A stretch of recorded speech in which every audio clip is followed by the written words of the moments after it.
The United Nations was packed to the gills with journalists on Thursday to hear from Palestinian Ambassador Riyad Mansour about Thursday. That's when Palestine's bid for non-member state status will be voted on in the UN General Assembly, and it's widely expected to pass.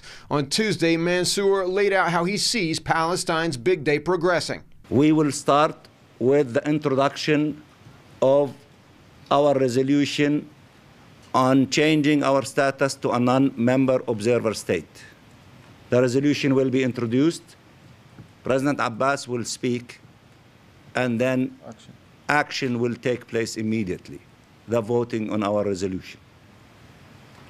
Then after the moment of festivities and people congratulating our leader, President Abbas and other leaders, then the General Assembly will continue with the usual business of deliberating the question of Palestine. The UN Security Council was also deliberating Palestine on Tuesday morning, despite plenty of flowery talk about transparency at Monday's meeting on the Council's working methods. Tuesday's Palestinian debate was behind closed doors. The Council was briefed by Robert Seri, the UN Special Representative for the Middle East peace process, but afterwards Seri avoided the press by running out a back door. Now, it's possible the Council was discussing the change in dynamics that Palestine's General Assembly vote will bring.